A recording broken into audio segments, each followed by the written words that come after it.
नमस्कार बंधुरा केमन आছেন প্রবাসী বাঙালি চ্যানেলে সকলকে স্বাগতম। आज আমি বানিয়ে দেখাবো শুকনো বাঁধাকপি রেসিপি। চলুন কিভাবে বানাই সেটাই আপনাদের সঙ্গে শেয়ার করব।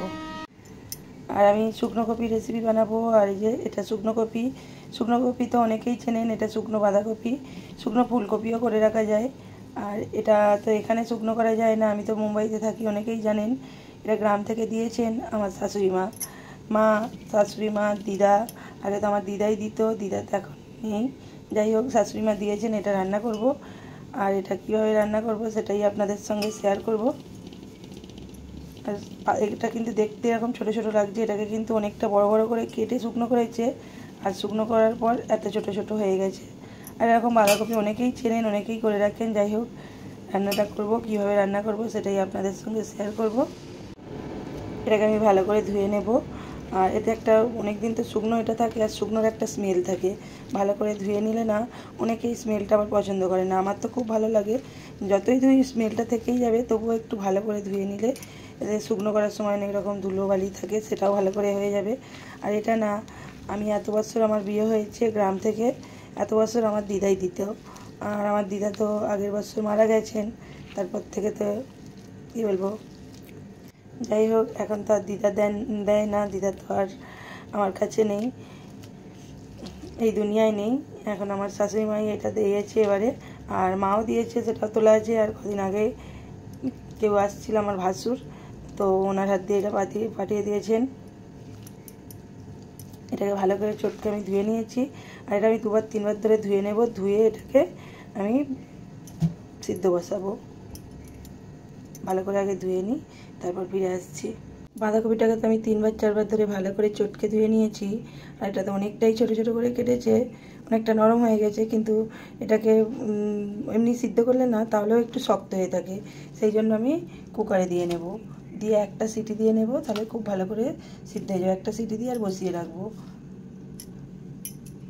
যেহেতু এটা শুকনো, আর কুকারে সিটি দিয়ে নিলে খুব সুন্দরভাবে সিদ্ধ হয়ে যাবে, কেন এটা অনেকটা শক্ত হয়ে থাকবে। আর এতে আমি অল্প একটু নুন দিয়ে দেবো। আর আমি এইটা রেসিপিটা বানানোর জন্য এখানে ছোলা কড়াই নিয়েছি, ছোলা কড়াইটাও এর সঙ্গে দিয়ে নেব। আর এই শুকনো বাঁধাকপির রেসিপিতে ছোলা কড়াই দিলে খেতে কিন্তু খুব সুন্দর লাগে। ছোলা কড়াইটা না দিলে কিন্তু অতটা ভালো লাগে না। এই রেসিপির জন্য ছোলা কড়াইটা কিন্তু দরকার। ছোলা কড়াই, নুন আর কপিটাও দিয়ে নিয়েছি, দিয়ে কুকারে একটা সিটি দিয়ে নেব।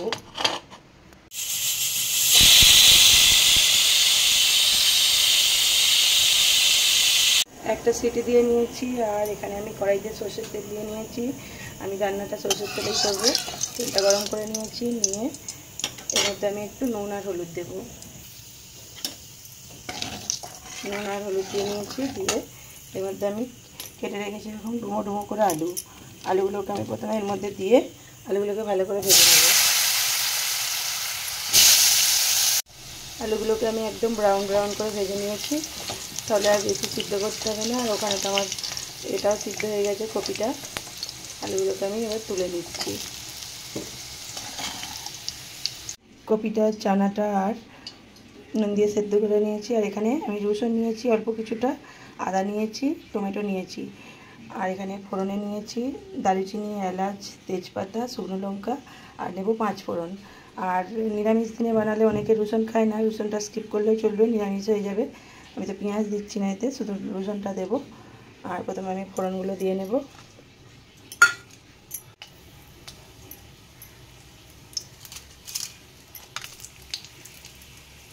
কিছুটা দিচ্ছি 5 ফোড়ন, শুকনো লঙ্কা, সব দিয়ে ফোড়নটা দিয়ে নেব আগে।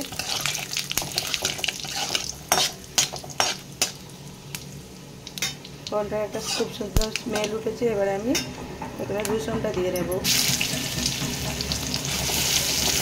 রসুনটা দিয়ে খুব ভালো করে ভেজে নেব, যতক্ষণ না রসুনের কাঁচা গন্ধটা যাচ্ছে।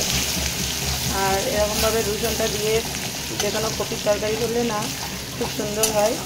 আর এটা আমি আমার দিদির কাছ থেকে শিখেছি, খুব সুন্দর খেতে লাগে। রসুনের ফোড়নটা দিলে একটা অন্যরকমই স্মেল এসে যায়। আমি এটা দিয়ে দিচ্ছি। রসুনটা ভাজা হয়ে গেছে, আমি এবার এর মধ্যে টমেটোটা তুলে দিয়েছি, দিয়ে ভালো করে ভেজে নেব টমেটোটা।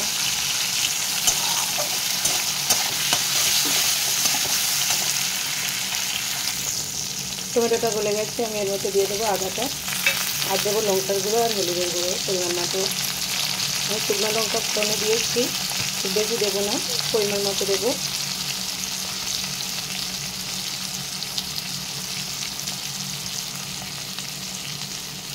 আর দিয়ে দিয়েছি অল্প কিছুটা ধনিয়ার গুঁড়ো।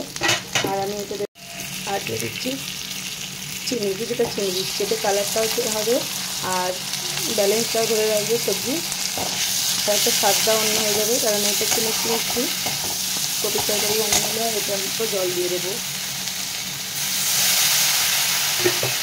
দিয়ে আমি মশলাটাকে ভালো করে কষিয়ে নেব। আর মশলাটা কষাচ্ছি, যেহেতু রসুন দেওয়া হচ্ছে একটা খুব সুন্দর স্মেল এসেছে। ভালো করে মশলাটাকে আমি কষিয়ে নেব।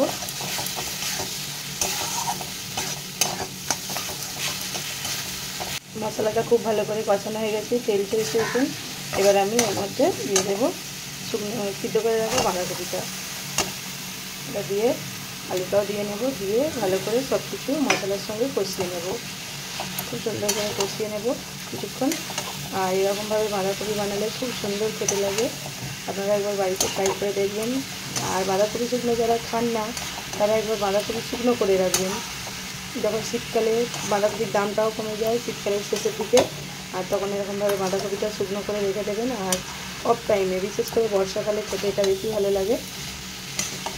এইভাবে রান্না করে খেলে খুব সুন্দর খেতে লাগে।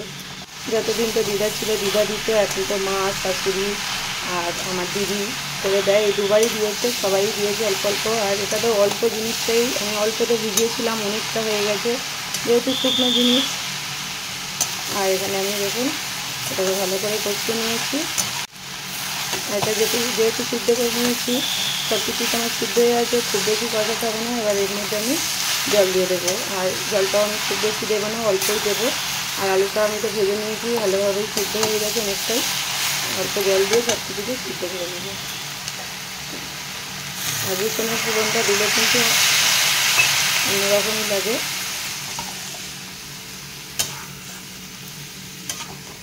জল দিয়ে দিয়েছি, দিয়ে এবার ঢাকন দিয়ে দেবো, দিয়ে 5 মিনিট মতো সিদ্ধ করে নেব। হ্যাঁ দেখুন আমার সব কিছুই ভালো মতো সিদ্ধ হয়ে গেছে। আর কপিটা তো আমি সিটি দিয়ে নিয়েছি, তার সাথেও কিন্তু দেখুন কপিটা শক্ত হয়ে গেছে, একদম গলে যায়নি। আর আলুটাও সিদ্ধ হয়ে গেছে, আমি একবার খুলে দেখে নিয়েছি, সব কিছু ভালো মতো সিদ্ধ হয়ে গেছে। এবারে আমি এর মধ্যে ভেজে রাখা জিরের গুঁড়ো আর ঘি দিয়ে নেব। ঘিটা দিলে একটা সুন্দর খেতে লাগে, তার একটা স্মেলটাই আলাদা, পুরো ফ্লেভারটা চেঞ্জ হয়ে যায়। আর জিরের গুঁড়ো তো সব কিছু এরকম সবজিতে শেষে ভাজা জিরের গুঁড়ো দিলে সেটাও খেতে ভালো লাগে। আর আমি দিয়ে নামিয়ে নেব।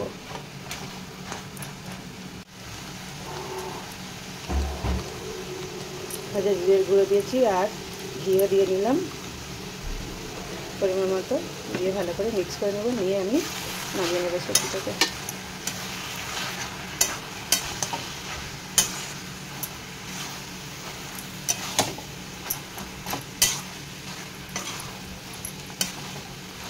এটা কিন্তু খেতে দারুণ লাগে। আর যারা ঘি খায় না, ঘিটা অ্যাভয়েড করে চলবে। দেখুন সবজিটা আমার হয়ে গেছে, এবার আমি নামিয়ে নেব। সবজিটা তো আমার হয়ে গেছে, নামিয়ে নিয়েছি। আর দেখুন কালারটা খুব সুন্দর এসছে। আর আপনাদের রেসিপিটা কেমন লাগলো? যদি এরকমভাবে বাঁধাকপি শুকনো রেসিপি ভালো লাগে, বাড়িতে একবার ট্রাই করে দেখতে পারেন, আশা করছি ভালো লাগবে। আর আজকের রেসিপিটা আমি এখানেই শেষ করব। আবার দেখা হবে নতুন একটা ব্লগ ভিডিও, নতুন একটা রেসিপির সঙ্গে। সকলে ভালো থাকবেন, সুস্থ থাকবেন, সাবধানে থাকবেন। আর আজকের আমার রেসিপিটা যদি ভালো লাগে, একটা লাইক, একটা হাইপ আর একটা কমেন্ট করে দেবেন।